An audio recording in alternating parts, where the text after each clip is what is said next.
Good afternoon, everyone, and welcome to Women Everyday webinar series. Last season of Women Everyday webinar series was an exciting season wherein many people, many speakers joined us, many audience. We had a great response to the season one, and we explored the foundations of diversity, inclusion, and gender equality. Our webinars over there and our discussions brought together hundreds of professionals and sparkled meaningful discussions and conversations that still continue to resonate in the industry. And on that note, I would love to welcome you all to season two of our Women Everyday webinar series. I am Pooja Katkar and I'm your host for today as we talk about effective strategies for managing generational diversity. Now, what is generational diversity? Generational diversity is something that when multiple generations work together in a same team or in the same department, what happens in that case is that each generation has their different values, have their different work ethics, and even communication styles that they bring to the company work culture. Now during this period, what would happen that many a times it could create certain conflicts which we need to manage strategically. If you are working into same team, they also have many challenges as well as opportunities also simultaneously.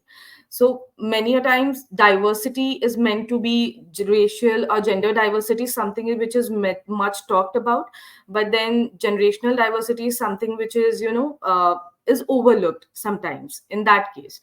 And surveys have shown that age diverse organizations tend to have good performance, good work structures, as well as they have come up with many innovative ideas and creative solutions to the challenges.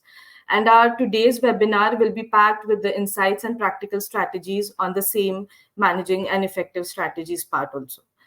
So before we get started with the discussion, let me introduce you to the uh, speakers that we have today. So our first speaker for today is Ms. Tanushri Nair. Good morning, Tanushri. Hello, and Morning, Pooja. welcome to the platform. So Tanushri, having over 2 decades of experience and has mastered the art of transforming organizations through innovative HR practices. And she has been very functional into this domain, and we are eager to hear a lot from you, Tanushri. Thank you. Thank you. Look forward to the interaction. Yes.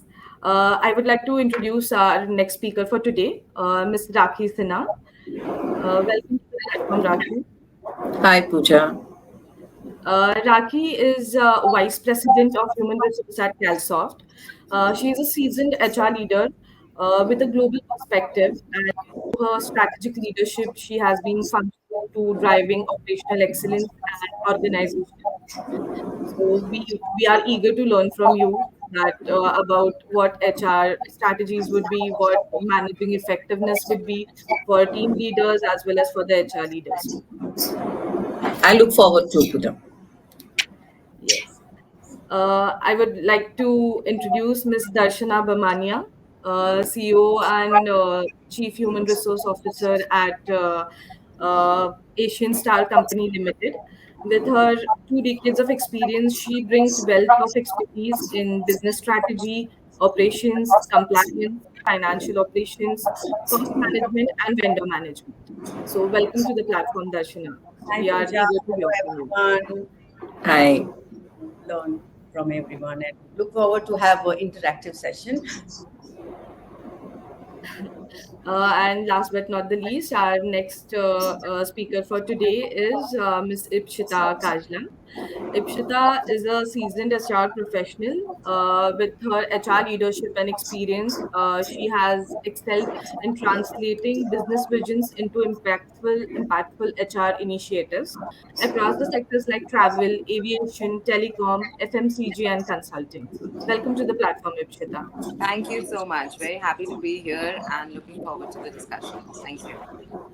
It's wonderful to have you all aboard on our platform today. And very warm welcome to all of you on behalf of SheWorks. And thank you all for joining us live today. Thank you. So throughout this webinar, we also encourage our audience to actively participate by asking questions, sharing their insights, and also engaging in the discussions with our panelists. So you could feel free to drop comments in the below comment box to us. Whatever you want to talk about or you want to participate in the discussion, you could just write a comment below there. Yeah. So I'm just starting with my first question for today. So I would like to ask this question to Miss Rakhi. So, do you think that generational gap is something that should matter to the organizations? And if yes, what can be the possible reasons according to you? Yeah. So, Pooja, definitely it matters because the first study is that we know that our younger generation, we have a huge lot of Gen Z kind of thing, people who are there and who will be the workforce, who will be the part of workforce. So we cannot deny the fact that without Gen Z, we'll be able to work. We cannot work without with them. So there is definitely we need to incorporate them, and they are working in the group. So it's important that we understand that fact and we understand the whole concept and we create an environment where it becomes comfortable for the generation which is working and for this generation to work together, not as a a mechanical way, where two generation are working where you do not get the productive output, making it so compatible, so comfortable that it helps the organization in a productive way. It's just like maybe my question will take my answer will take little more thing. It's more like a family where we all have kind of a Gen Z kind of a kid in our place. So we can't say that because we come from a different mindset, our parents come from a different mindset, and there are three mindsets in the same house. We all face the same kind of thing where we have Gen Z, where we have a different thing, and we have parents. We all stay together in the same house happily, and we try to understand the same. I believe works in the professional environment as well. When you incorporate that culture where your Gen Z, your generation, other generation, maybe X, Y, when people are working together and feeling comfortable and yet not feeling threatened, neither of the party is feeling threatened, that's the most productive way. And it is important because that's the earlier future is going to be. Yeah, this is truly said because it happens that in our workplace we spend so much of time. So it's like a second home or a second family to Absolutely. all of us. So Absolutely. I would like to hear from you, Darshana, that what is your view on this? Yes, of course, the generation gap should matter to the organization. Different generation brings different perspective, like different ideas, different ethics, different skills on table. So generation gap is something should matter to the organization. And I think it helps organization to enhance innovation, problem solving, creating more inclusive work environment, employee engagement, retention, and addressing this generational gap can lead to probably better communication, better productivity, better results. So it's not like only Gen Z or like Gen Z are more now they are coming more into the system, but then again at the same time boomers, Gen X, millennials, all are very important, because at any point in time all this combination of people is required in any organization, like gen so everyone has their pros and cons, everyone has their expertise, or everyone. So when we say generational diversity is or generational gap should matter, yes, it should matter. We cannot have like now world is trending towards Gen Z, so we also just go get into Gen Z. No, I mean everyone should get equal respect. Everyone should understand each other's pros and cons, and organizations should also have that kind of policy and understanding that all generations matter a lot. That was like very insightful because it happens many a times that everybody has their own expertise. Like there were surveys that people who are into Gen Zs, they are certainly coming into the workforce, but much population, if you can see, millennials are 66%. They contribute to the workforce. So Exactly. everyone is important, and everyone brings their own skill sets and work culture also. Tanushri, what's your take on this? I'm definitely going to be in complete agreement with Rakhi and Darshana. And I think any progressive organization today cannot overlook the fact that today we have from boomers to Gen Z, all four generations working in an organization. Uh, Very, very important topic for organizations, because when we talk about DEI, we land up talking about gender diversity and also different identities. But we completely forget that we have so many different generations, working in our organization, which is actually the base. Yes, very important. Why? Because it provides us different perspectives, different insights. Also, it changes a lot on the workplace dynamics, right? Because we can't now have one glove fitting all. It has to be tailored. The strategies have to be tailored accordingly. And also the technology adaptation and innovation, because the younger generation is more tech savvy, whereas the older generation is more process oriented. So when you bring both of them together, and there's a perfect blend and collaboration, and obviously this leads to increased productivity in an organization, employee satisfaction increases, there's further engagement. So yes, a very important aspect, and organizations cannot overlook. We have to tailor our strategies, tailor our methods based on the diverse generations that we are working with. Yeah, that's my take. Ipshita, I would love to hear from you too. Yeah, thank you, Pooja. So, of course, I mean, all of my colleagues have already, shared their views, and I'm totally aligned with all of those. And one different kind of spin that I would want to give on it is, actually in terms of how now, if you're looking at various organizations or different structures of organizations, sometimes you get those stereotypes. Like, so for example, for startups, people say that, oh, only youngsters should work in startups, right? So I think in that sense, it's also important for the kind of organization or the stage of the organization in terms of how much focus they end up giving on that generational gap. So I think the traditional, already well set up organizations are already fairly kind of flexible, or they do have that kind of makeup. Because I mean, from the longest time, I think even from the onset of our careers, we would have heard about management trainees, right? So there's always been that culture of getting in new blood, getting in new people, right? In terms of the traditional organizations. So I think where one needs to look at this being addressed in a much more potent fashion is maybe the younger organizations, where they may not have kind of focused yet on this whole generation value add. So that's just my little bit of a different spin on it. But yes, I'm totally in agreement with the merits and the value of having different generations across organizations.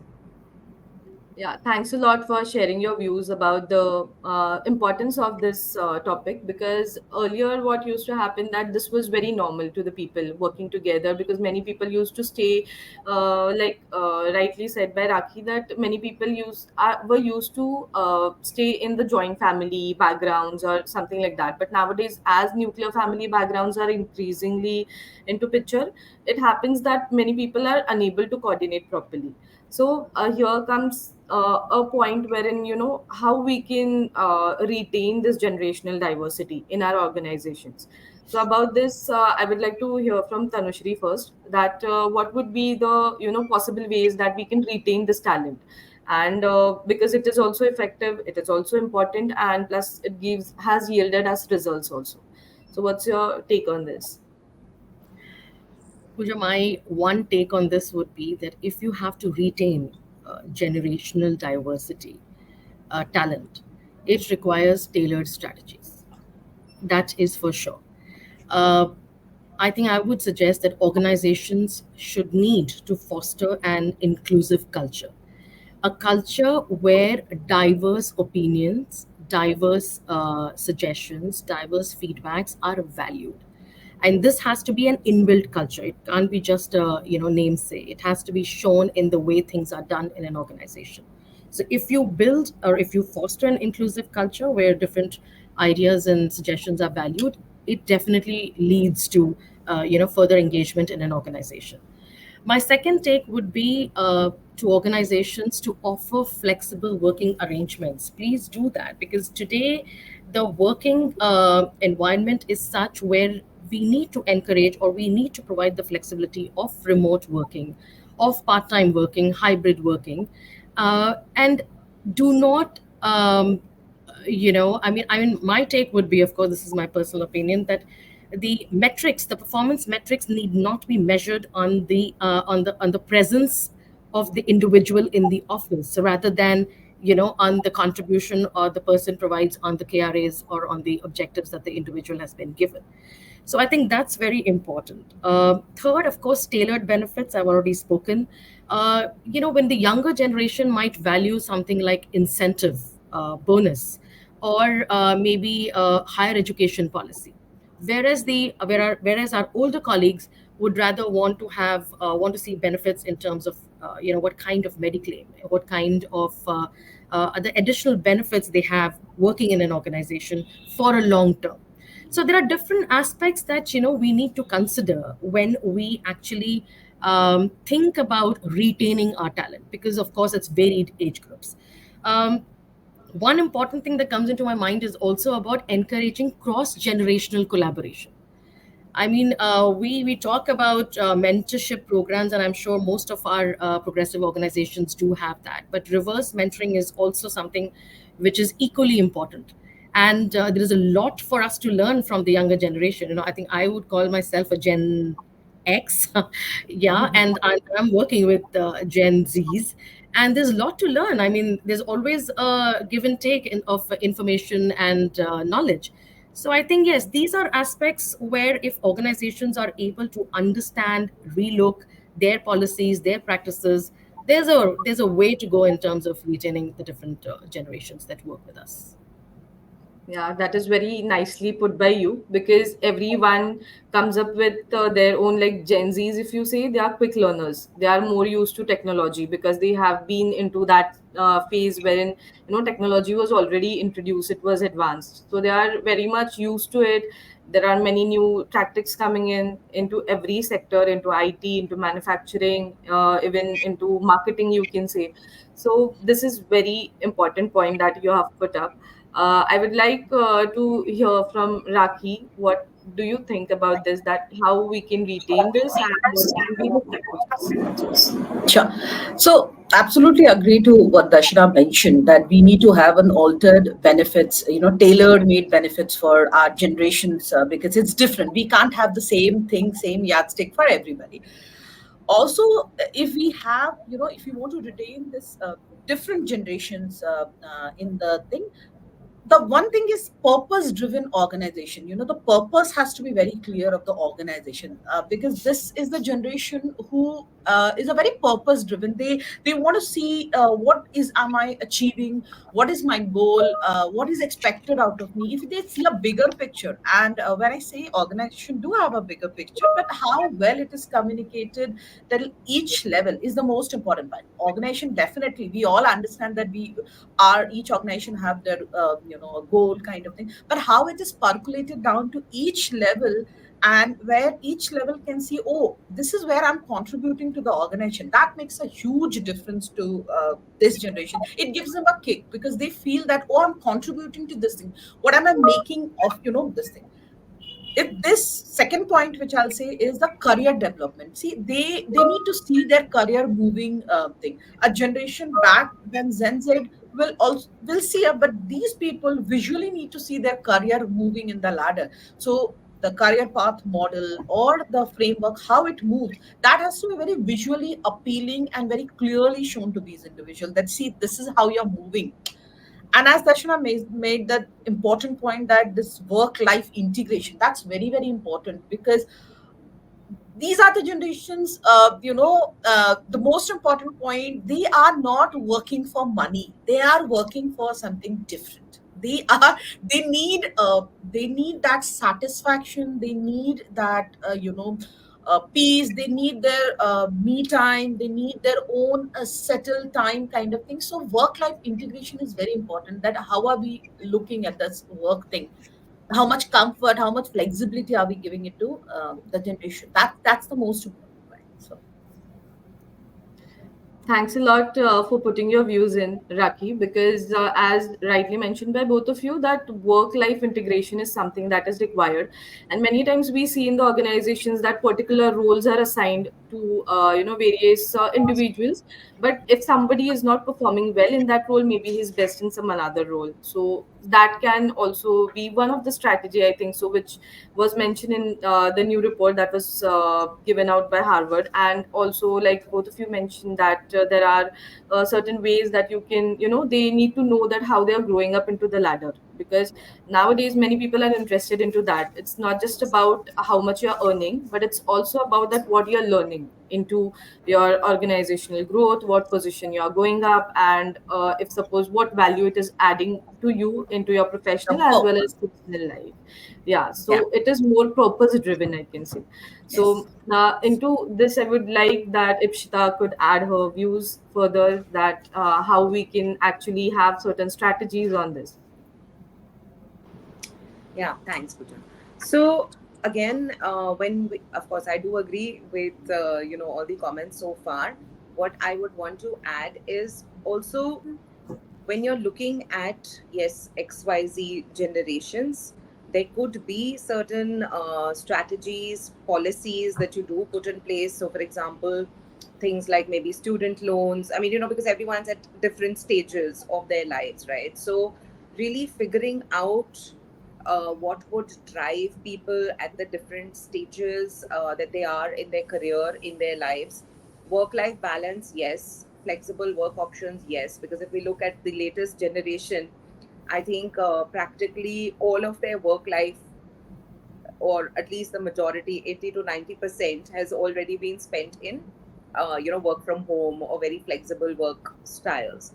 And now, as we see, like, most of the organizations moving towards a return to office, how we strike the balance is definitely going to be very important in retailing that particular generation, right? When we look at the older generation, things like what is the kind of value that they are able to now gain from the next stage, right? So what are the learning platforms, maybe the development, maybe different kind of management development programs that they see for maybe going to the next stage of their careers. I think career discussions are something which are standard across all generations. Because if we see the new generation, I mean, they, we like, I would obviously be part of one of the much older generations, where you were in a kind of mindset that, okay, yes, if you have to get a promotion, it's like, okay, 4 years, 5 years, 3 years was like an understood kind of timeline to wait for a promotion, right? Whereas I think the newer generation is very, very clear on, okay, like quick turnarounds. They want, quick promotions. They don't want to stay in the same designation for 5 years, right? So I think, again, it's all the individual aspects. And the one thing that, if I think, is the formula, if you can get every person in the organization across all generations in different ways to really understand what the organization's vision, mission, and goals translate into for them, right? How it helps them as individuals. I think that is where you could possibly look at a formula for cracking that code to retain across levels, right? So as long as it is meaningful for each and every person.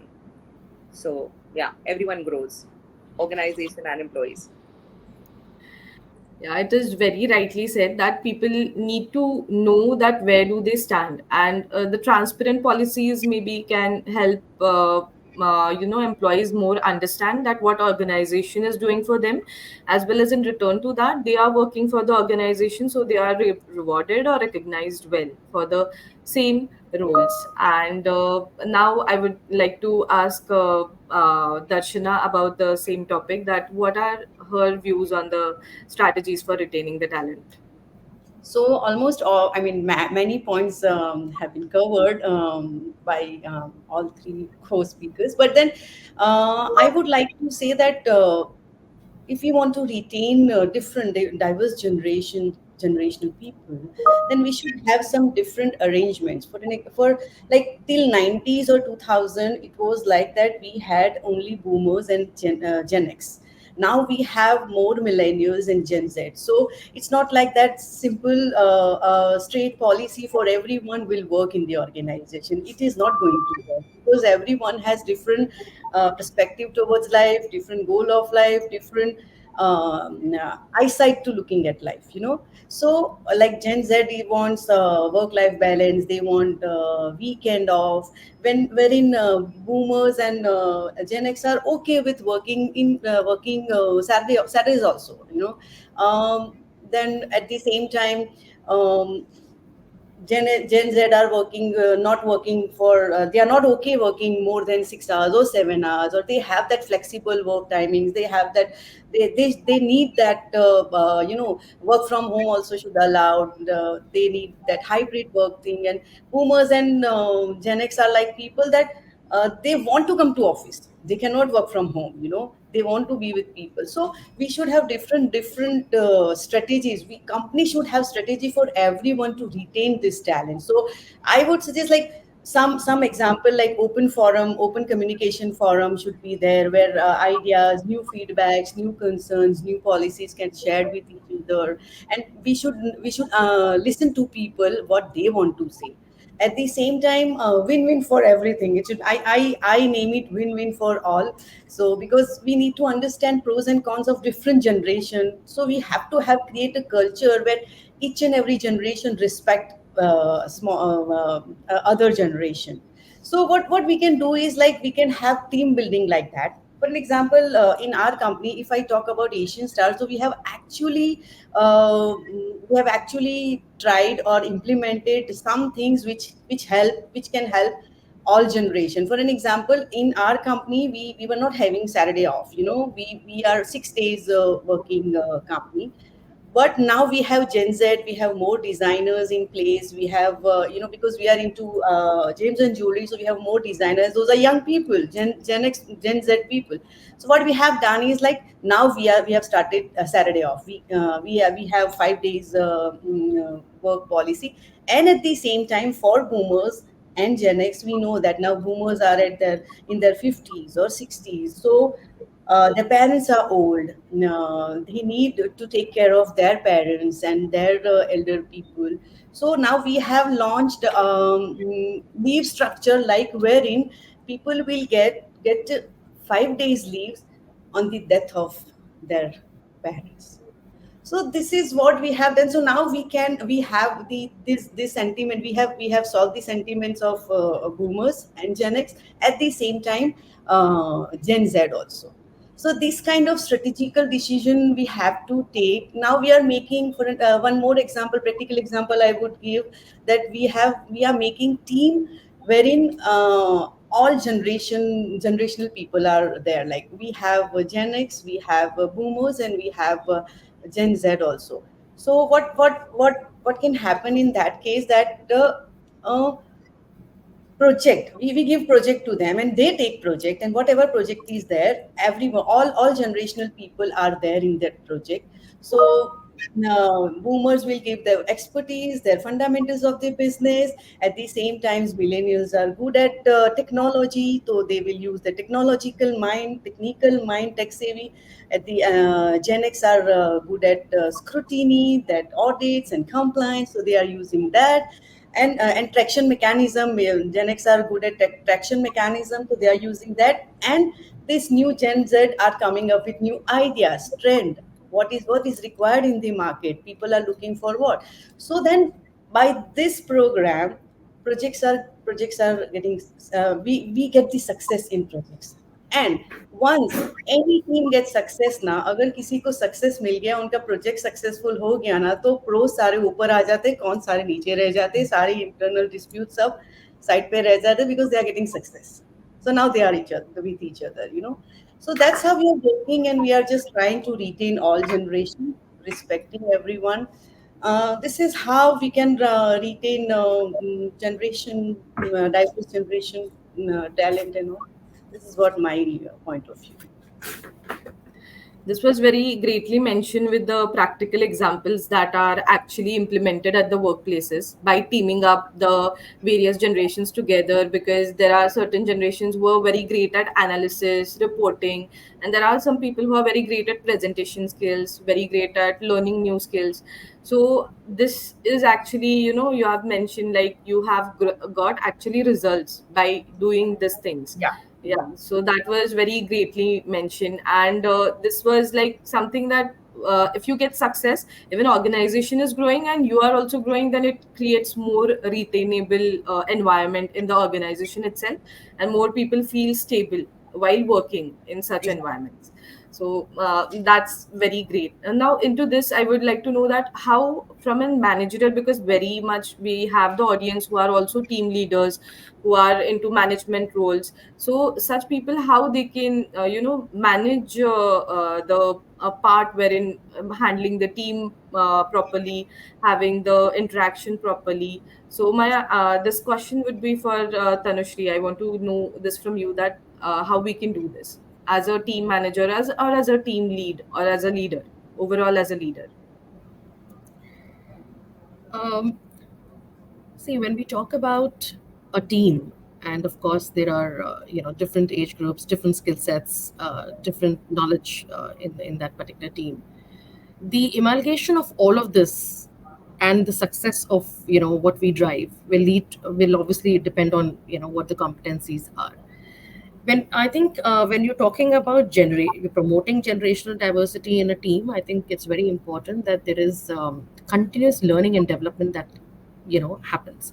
We all speak about skilling, upskilling, reskilling. And if that is not seen in an organization, or any individual, irrespective of which generation the person belongs to, if that person is not able to see that the organization is investing in him or her on that particular, knowledge and skill set, then obviously there's going to be very difficult for the individual to stay in the team, to work in the team, and to continue being successful. It is important. And also, secondly, tailored rewards and recognition. For me, a reward and recognition would maybe it'll have a different value, whereas for a Gen Z, it'll be a different value. So you talk about reward and recognition programs in an organization. Please understand that when you're talking about those reward points, where you can redeem them online, I mean that's great for maybe the Gen Z that we are talking about, but maybe for the older colleagues, it's going to be more face-to-face recognition, or a placard, or so it depends. It depends from a person to person. So how do I see value? A reward recognition program is definitely there in the organization, but as me as an individual, whichever generation that I belong, what is the value that I see is being brought in, is where the connection and the collaboration happens. For team leaders, I think I would say that please make the most of the skill sets and the knowledge that your older colleagues have. Try and amalgamate that with the tech savvy, the younger team that you have. Please talk about reverse mentoring in the organization, in your team. It's not always a mentorship program that drives it. Reverse mentoring is equally important and drives collaboration in the team. So yeah, that would be my take there. That's a great pointers that you mentioned about the reverse mentoring part also, because many a times it happens that organizations do arrange mentoring programs, and there are many such programs that are in place. But then it is also the need of an hour, or you can say the person who is in charge of that team to take some charge on that, and it's also need that team should interact with the person in charge. So it's two-way communication that always goes into this case. So Ipshita, could you please help us understand that how this can be, how a person can promote the generational diversity in their own organizations? So I think it starts right at the beginning, right? Right from the talent acquisition process. You be very clear that you're looking at a specific skill set that you want. So a lot of times we would see that there are organizations which have age cutoffs, right? Even at the time of hiring. Uh, Whereas, I mean, even a person at an X age, like whether it's a younger person or an older person, may very well have that skill set that you're looking for. And just by having a stereotype on a particular age or having an age barrier, you are, anyways, kind of limiting the addition of that person into your workforce, right? So I think that is the first step, looking at talent acquisition. The second, I think, again, when we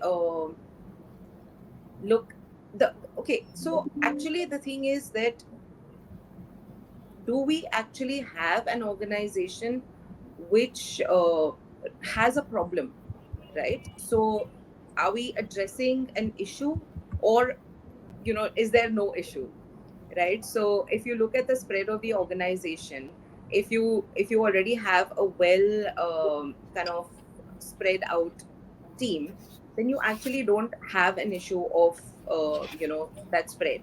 What you do then need to focus on is, like we've been talking about, strategies where those people will get valued, are able to give their best to the organization and help the organization to grow, right? So when we're looking at increasing that, you can look at things like tech enablement. You can look at things like focus group discussions. You can look at teams which are cross, like we've already spoken before, right? Teams which are not just like generation specific, but teams which are across generations. So I think those are some of the key aspects that one could look at. And of course, apart from looking at generation specific, I think, again, like I was mentioning before, I think it would still create value to not uh, generalize always, and to also keep on having individual discussions, development discussions, to understand what people are really looking at from the organization. So yeah, that would be my take on that.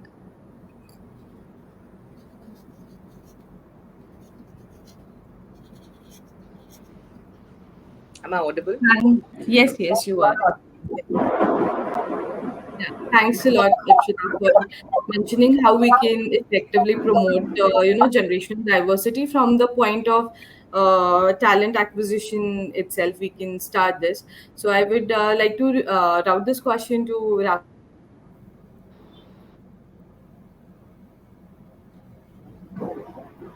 I think there's a network issue. Yeah, Pooja, I don't think we can hear you very well. Hmm. I think Rakesh, she was trying to point the question to you. Yeah, yeah, You could yeah, just yeah. She was trying to. Sure. So, like both of you mentioned, see, one important point, as Ispita mentioned, whether there's a problem or not, first we need to understand in the group rather than just going and addressing the problem, because many of the groups do work, nicely, amalgamating and, working. But many of the places, even the awareness is not there. So, first to create this awareness that guys, there are two different sets of people. This is this generation, that awareness itself is not there. So I have seen that when you talk to certain people, you realize that the person is realizing now, oh, there is a gap. So awareness itself is a missing thing first to identify, and then you say that, okay, I will take you through the learning and development program. We will have a certain set of training to understand the generation, both the side. That awareness itself is missing, and somebody has to say this, there's a missing. And as you mentioned, the recognition, the awards has to be tailored, it has to be different, and it has to be very different for each group, because everybody is looking from a very different way. Focus group discussion which you mentioned, where people, those focus group discussions should have in such a way that the communication channel is very open. It's not that the only the leaders will talk, only this set of people can talk, and only these are the people who are just sitting for the sake of sitting. So if that comfort is there for all the generation to speak and talk and express their views, I don't think so there will ever be a gap. It will be very, very comfortable situation, because everybody will have that, openness to talk. So that's something. My mentorship you already mentioned, so that's one of my points. So yeah. So Pooja, we missed you in between, but I don't know whether Yes, you were yes. able to hear. I'm sorry, I got logged out by mistake, so I Okay, joined okay, in back. So okay. yeah, So I almost covered, see, already Tanushri and Ishpita has covered the point which I was trying to make, is that awareness, which is the missing part in the group. Before we educating them, training them, awareness is the most important part, to letting them know this is the problem wherever there's a problem. And then the communication channels, which has to be very clear, and that open, transparent communication inside the group is very important. And one point I just got it. There are certain, I've heard about organization where there are groups, they make it, which is, they call it as an affinity or a hobby groups, where same kind of hobby people come together, any generation. That creates a very good relationship between people outside the organization, because obviously in the working hours you don't do, but any hobbies, anything which you're attached to, brings people together. It is agree. from any generation, and hobbies don't change. Hobbies are almost like, different kind. Maybe the new generation will have something like a technical, but I'm saying that these hobbies also, this thing also, bring people very close to each other. Absolutely. Yeah, Yeah. correct.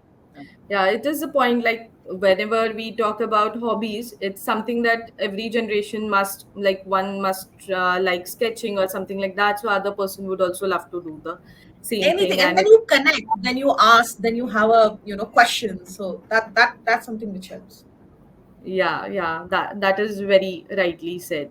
Now, further, like as you mentioned, making these groups, making this community creates a very much balanced environment, and it also creates some kind of engagement and interaction into the teams, or which teams are not working together also can interact during this activities. So it has been very functional in that part. So now the other part comes the training part, like we were talking about how to train and how to provide proper training to the generations and different people, but it may occur that gen z's require some different trainings, the people who are baby boomers require some different trainings.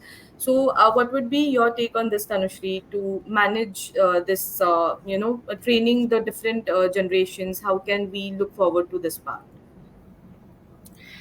I think, Pooja, training is a very, I think most of the organizations are now investing on L&D, on training heavily, because we have now started seeing its value much more than what it was earlier. It always had value, but now we have the CLO, sitting on the on the board of directors, and obviously providing information and knowledge as to where the entire organization needs to be headed.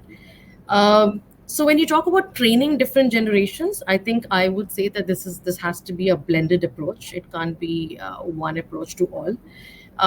Organizations need to have a mix of traditional classroom settings, classroom trainings, in-person trainings, online trainings, and today, of course, bite-sized learning is what is in, and we need to have our LMS and bite-sized platforms all ready for effective training, because many a times it's the attention span today has reduced so considerably, and if you really need to have an impact on the learning, then it's all about bite-sized learning.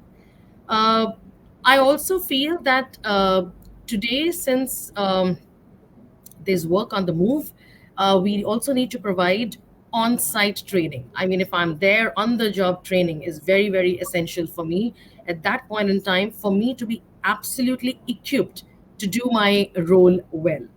Very essential for organizations to keep on doing their training need identification. It has to be a continuous process. It cannot be a one time process in the entire year. Continuous feedbacks needs to be taken. What is the enhancement of the L&D programs that you would want to have, whether it is technical, behavioral, soft skills, even DEI related, because now we're talking about DEI awareness, as Rakhi had mentioned. We're also talking about unconscious bias, programs that we would want our managers to know, managers to understand, in fact, all the employees to understand. So there are different kinds. So it's a blended. It is not one, set for all. So that would be my take. That's very well mentioned by you, because on-site training is something which is also required in today's world.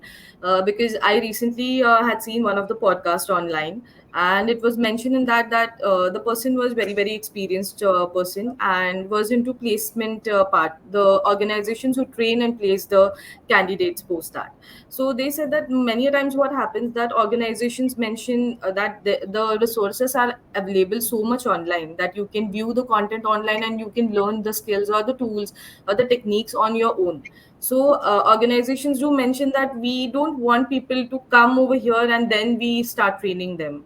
Some organizations may have this point that, there are so much material available online, you can learn it online, and then you can, based on that skills, you can come and you can join further.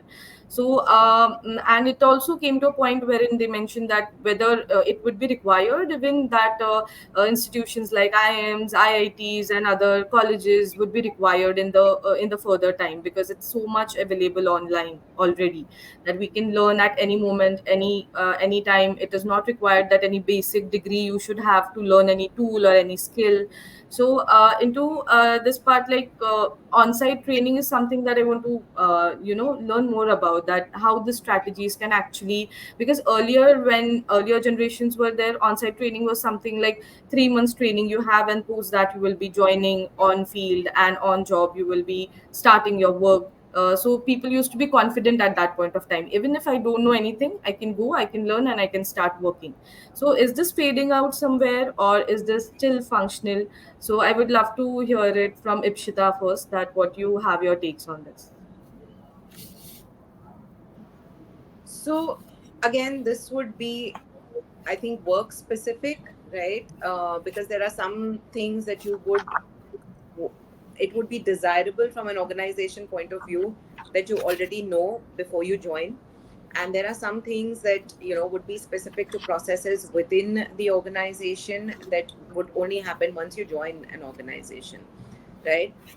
With that said, I think also the knowledge sharing within the organization is also very important. So, and again, a way to bring about that generational collaboration, because actually within the organization you have so much of knowledge, information which can be shared. So again, I think, like Tanushri mentioned, it has to be a blended approach, because um, sometimes the kind of information that you have outside uh, is very generic, right? So that is like, if you're doing a course and coming in, if you're doing a graduation or a master's degree and then coming into the organization, that's like an educational qualification that you, yes, that's like a precursor to joining into the organization, right? Those are required skills which you do need to have. But yes, how those skills get used in the specific organization that you are a part of would depend. Like if I go back to um, my days at Indigo Airlines, right? So you have various, like, nowadays you also have all of these air hostess training academies, XYZ, and all of that, right? So that prepares you for, like, maybe a certain level, like say for a grooming, or what is the way of speaking, how would you address different people. But that does not go to say that once you join Indigo Airlines, you just go and start operating a flight from, your second day. You also then have an entire very elaborate training process which will happen, because that organization has a certain requirement for all of their, in-flight crew to be managing, when they are part of the organization. So I think it's again a blended approach, right? Some is good to have, but then has to be modified and customized for the organization. That's very rightly said by you, that if even if a person has a training outside before, it is not that he will come and he will start operating the flight. He will take some time to learn, to grow, and to understand it further. So I would like to hear it from Rakhi, that what is your approach in the organization's part? How do you manage teams? Okay, so see, doing any you mentioned a point. I just noted a point saying that all lot of informations are available online. There's a lot of knowledge available online. Uh, do you think this knowledge which is available, and as Ispita mentioned, can she learn the things outside and just come and work in the Indigo? No, she has to understand the organization culture, and who will teach her that organization culture is the senior people in that organization. So it's very, very important. Anybody who comes in, whatever knowledge is available, but who tells that this knowledge which you have gained is right, it partially right, and then you have to add on to this thing, and this is how this organization, wherever you work, this project, this organization work. There is a touch which has to be there from the organization when it comes to training. Trainings are always designed based on organizational needs.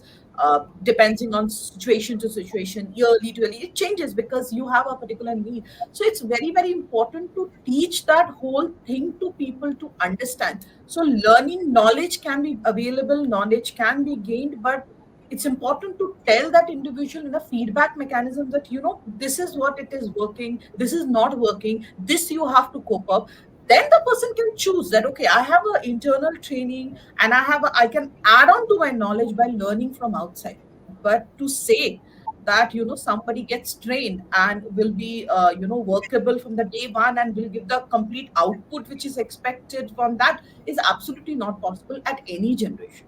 So the point we miss in the organization is, I'm sure each one of here will agree to this, is the feedback mechanism.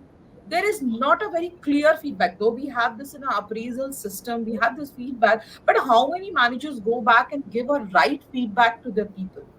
Clear feedback, this pointers which has worked, these are the pointers which has not worked. The feedback mechanism really helps the other person, and the feedback is not the only one. When you give feedback, you also give solution. As a manager, you train, and then this training comes. It's not about only giving feedback. You give the, see, this is how it can be done, this is how I can help you in this thing, these things I cannot help you, maybe I can guide you to sit with somebody else, or I can guide you with some online thing, or it better online thing. So that then that person understands that the other person is taking a lot of interest in my training. He or she wants me to get trained. He or she wants me. That's, you leave it a person to go and read, it will never happen. Yeah, that is very much likely said, that strong feedback is important, because if you don't give a strong feedback, how a person is going to know that where he's going wrong? And if Very a zero. person, yeah, and if a person doesn't know that he is going wrong, then only judging him for the output is not the right Correct. thing, I think. So yeah, so we need to do hand holdings of our juniors also, as well as there are many people like baby boomers, you can say, who are not very used to technology. So we also need to make them understand that how this is going Right. to exactly work out, or what are the new things that can be done, and where it is exactly going wrong. So this feedbacks work a lot, and timely feedback needs to be given, because it happens that, yeah, like many a times, there are only yearly feedbacks, so we Mm. cannot tell at the end of the year that you were not performing good. So that is the Right. reason there are coming parts wherein monthly recognitions, quarterly recognitions, and feedbacks, so all these things come into part. I would like Darshana to mention her views also, that how this feedbacks, how the training, and how everything can go hand in hand for the organizational growth. So when we say that different generations training at workplace, so like different generation has different requirement, different mindset. So different training should be there in our training program should be there in our organization. So like there are two important training I think should be there. First is like peer mentoring and peer learning. So mentoring to the boomers and Gen X can mentor the Gen Z and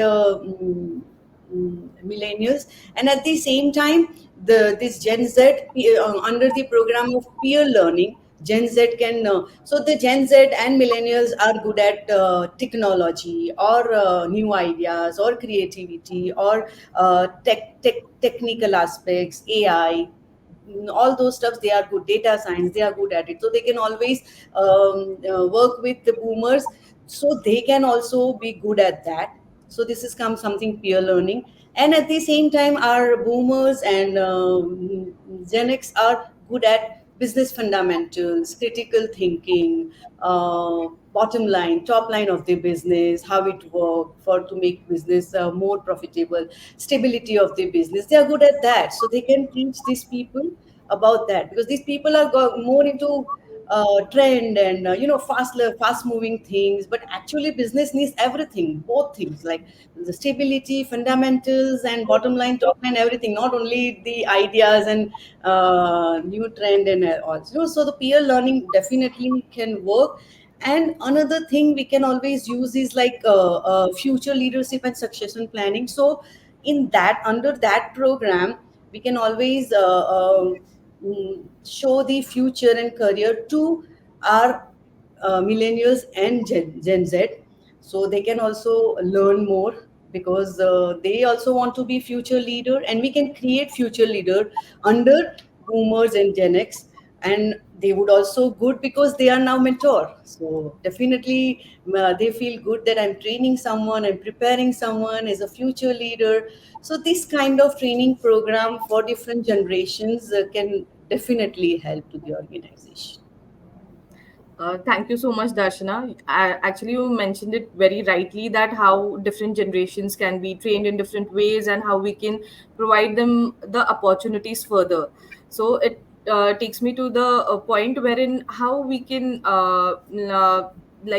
provide equal and fair opportunities to the employees further who are working into the diverse arrangements, because nowadays it happens that even though companies are starting on site working again, that you have to come to office and office work arrangements have been done, but still there is most of the population after COVID who is working from home or who are working in the hybrid models.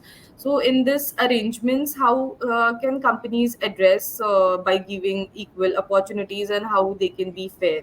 So I would like to ask this question to Ipshita, that what would be their points or how they can cope up with certain best practices wherein they can create more fair and equal opportunity environment. Right.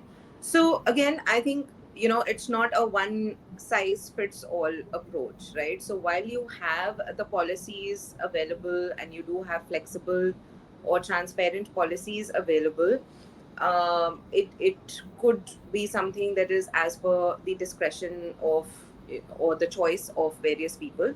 That said, there are again, various organizations which, due to the nature of their work, may not be able to have very flexible work arrangements, and I think those would have been some of the earliest companies to return to full time work, even like post COVID, right? So I think again, it has to be a transparent kind of approach. So yes, if you do have a policy, if your organization allows for that flexible working in terms of being able to have um, the appropriate data privacy, etc., in terms of security, no requirements in place for you to work from home and all of those things, then that is one aspect of it, right? But um I think, like, if I remember or if I think back to the year, I think, what, 2012, way before we heard all of this flexibility and work life balance and work from home options. I was working with a company called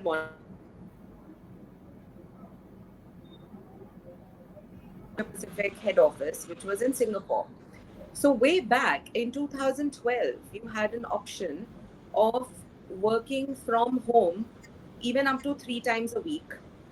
And if you were willing to pay like out of a certain amount, like say an X dollar amount, people would actually help you to set up an entire virtual office at home. So for example, mothers, young mothers returning to work after maybe maternity may want to extend, for example, for some time.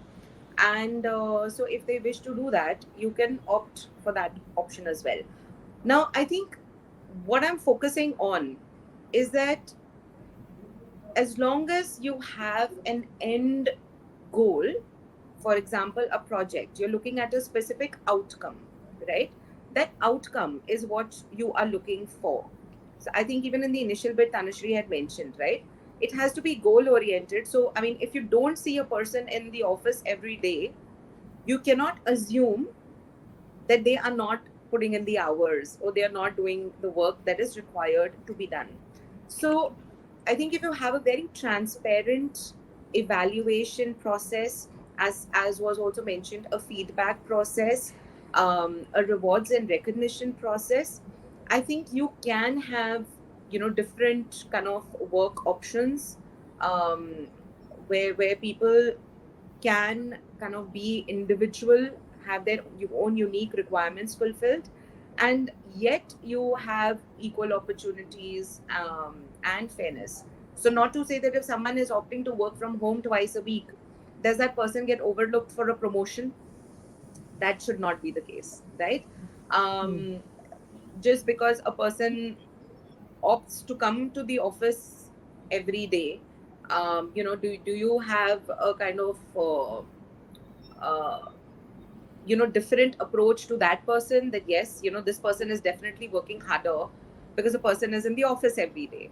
So I think those kind of biases, unconscious mostly, but those do end up becoming biases, I think. And that is where having a very very clear approach, which is very goal and outcome oriented, is what as an organization will ensure a win-win situation. Thanks a lot. As we are nearing towards the end of the session, I would also love to, ask quickly this same question to Rakhi to know about that how this fair work arrangements can be made and how equal opportunities can be provided.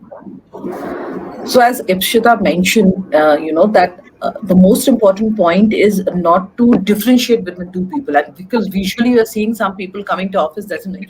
So, here technology plays a very important role. We need to have systems in such a way that productivity can be measured for people. Whether it should not be very subjective about we seeing the personal seeing somebody coming to office or not. It should be complete technology based where you can see. So that gives a very clear fairness across organization, that yes, this person is connected, this person is working. Yes, I understand that flexibility to some extent might not be feasible in many of the organization because of the working style. But when you bring this in, you can have certain bit bringing in this thing that we have some hybrid culture. But when you bring this fairness in having this productivity measured at each step, you automatically see people very much attached to the organization. And whether it's any generation, you see that specifically Gen Z attached that, okay, we get that opportunity. The company is very open to us. They let us know everything. So that is something which is very, very important for organization.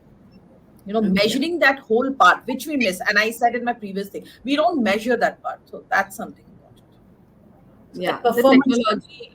actually performance plays a metrics big should be role. very Yeah, I important know there are tools. There are a lot of tools which measures productivity for people. You know what productivity the person is doing, what is the work being assigned. There are a lot. So we need to, get assigned to those technologies because it cannot be subjective. About my feedback, your feedback, it cannot be subjective. It has It to be can be technology biased. based. Feedbacks can be biased because systems or technology won't lie. So definitely people will Yeah, question. and these kids, they can see, the generation can see, okay, where am I going? It shows you the complete graph, it shows you everything. That bring in the buy-in in the system, and when the moment the buy-in is there in the system, you will not face problem with people, accepting or adjusting in the situation.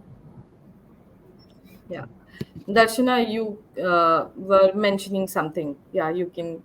Yeah, that's what I absolutely agree with Raki, that this performance metrics or system at the place is really important when we go for this flexible work arrangement, because at that time, as Ipsita said, that yes, that feel comes, okay, this person is coming to office, that's why he is working or she is working hard, and person who is opting work from home, because you can't see her or him, that's why they are not working hard, they are not putting efforts, they are not giving best to the company. No, that's not the right way. So we have to have these two things are correlative, relating so well, that we have to have the system in place wherein we can always measure the performance, and there won't be any biasness, there won't be feeling based subjective promotions or hierarchy or anything. So fairness can come with performance metrics, good technology only.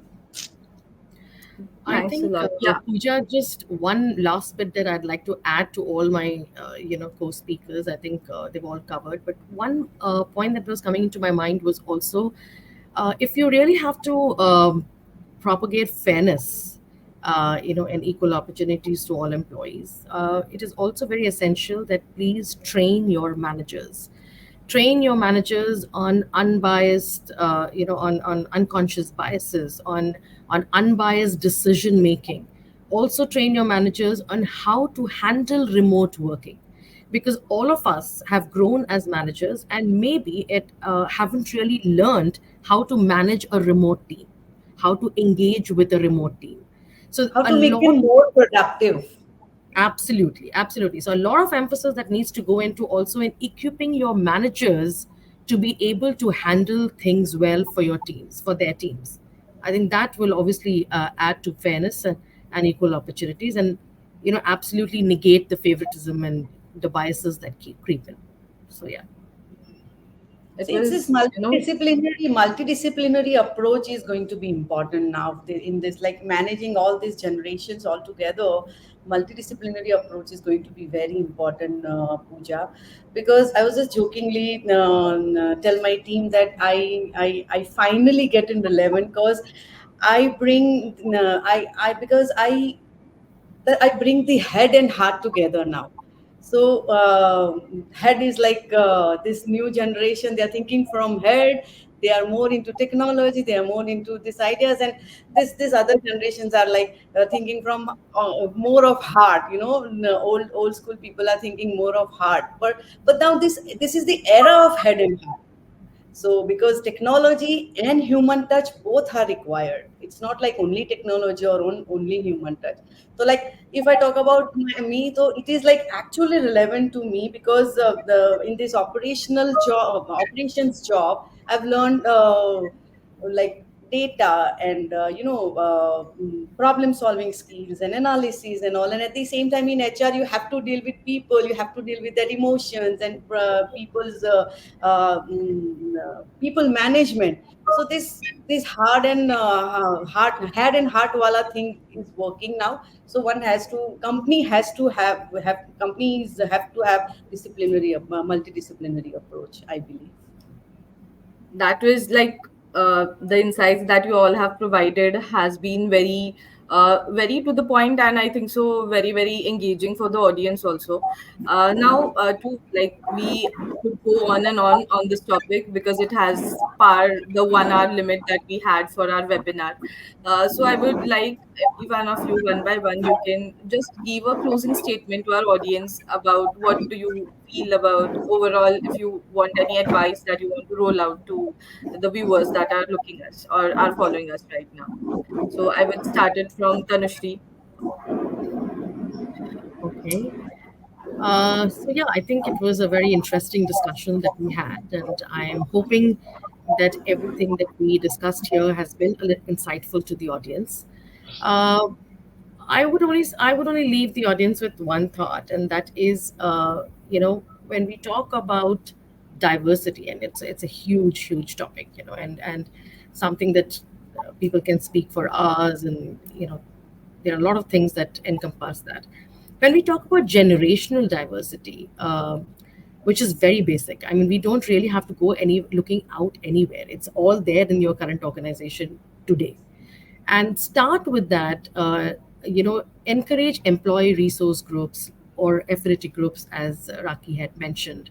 uh, there are people with different perspectives. Please respect them. And if you are able to provide a psychologically safe workspace for any generation to be able to come forward and say what they really feel, and that is appreciated, understood.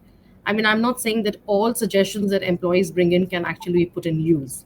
But the idea is to respect them and to listen to them. If that is a kind of an environment that we are able to foster, I think irrespective of which generation we belong to, we are in safe hands in that organization. So that's what I would leave everybody with. Thanks.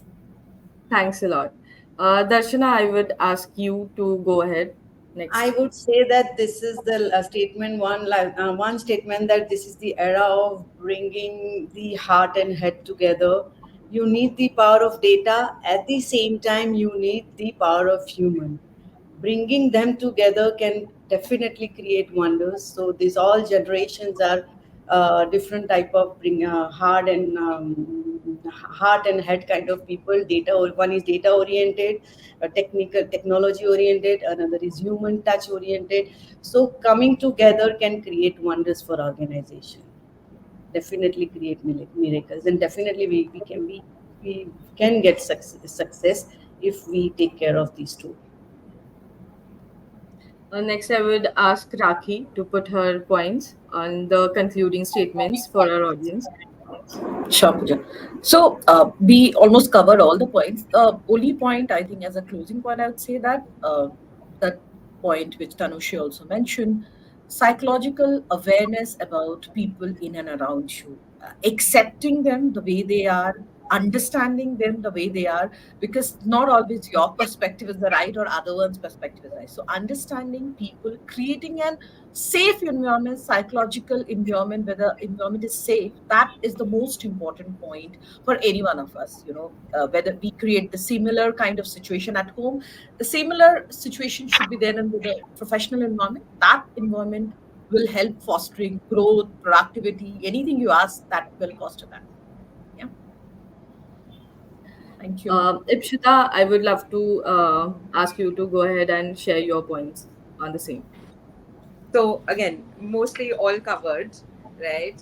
But I must thank you and your team for bringing up this topic, because I think it's something which is rarely spoken about, but it is so interesting, and I think something that organizations do need to think about as we go along, because invariably we hear about the very different kind of diversity and focus on other types of diversity. So I think this has been a very interesting discussion. Thank you so much for bringing it up. And my thought is, again, some combination of what everyone has said, but it I would equate it to how you have a power of a fist, right? So when you have everyone coming together, different kind of age groups, different experiences, different value additions, then that's really something that is very much to be valued, rather than to be thought of as a disadvantage. So I think that when organizations do start to think of ways that they can really leverage these differences, then they don't remain as differences, they actually become strengths. So I think that could be a very good way and approach of taking this forward in terms of promoting generational diversity. Thank you. Yeah, thank you Thank so you. much, Pooja, for getting this topic. Actually, whenever we talk about diversity, we always the people think about gender diversity only.